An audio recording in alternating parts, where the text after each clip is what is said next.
Good morning, OTI. Good morning, Derrick. First, I also like to thank God and Jesus Christ, my Lord and Savior. Again, without Him, I wouldn't be here and wouldn't be able to complete. A couple of years ago, I was studying theology in Puerto Rico, and I came back to New York, back home, to start a ministry. And I wanted to do something outside of the four walls of the church. I wanted to affect the community, not only think about what was going inside, but what was going on outside. So I began to do a search online. I typed in counselor, and several times I would go to different sites or whatever, and KSAC would pop up. You need your KSAC T required. And I would just keep on passing it up. And at some point I was getting frustrated because I seen about 100 ads, and it would say KSAC required. So I said, let me see what this KSAC is all about. It's really making me sick. It's stopping me to get to another point. And I put KSAC on a search engine, and I thank God that I found OTI. A couple of things that I've learned here. I'm just going to close. One thing, I was reading a book by John C. Maxwell. You should look him up. He writes a lot of books on leadership. And he wrote that if you're not a leader in your own home, your house suffers and the community suffers. And to be great, you have to know how to be great within your own environment. So that's something that I was also taught here as well.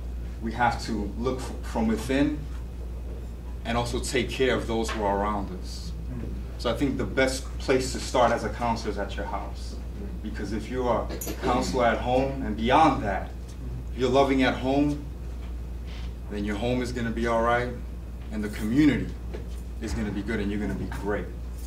Finally, a couple of months ago, I met one of my favorite ministers. He was at a book signing, and I wanted to approach him because he's a very successful man, has a huge church, and not only that, has a lot of ministries.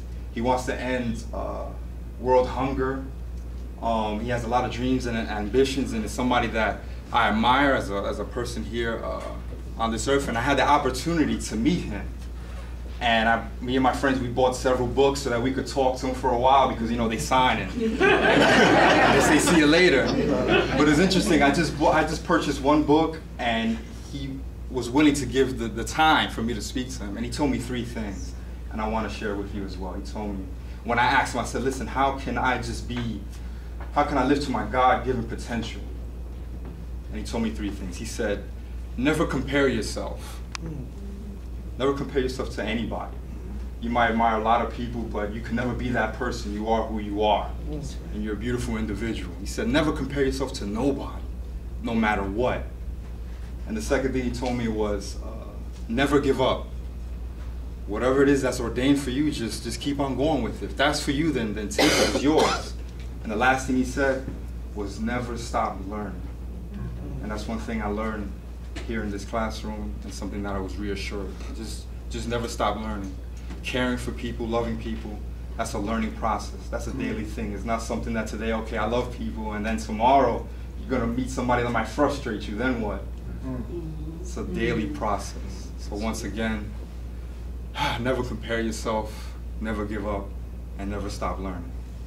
I congratulate my fellow students as well. Seeing you guys together on this journey gave me the energy to keep moving forward. Congratulate John, Denise, and Sharon, and thank you very much, and the staff as well.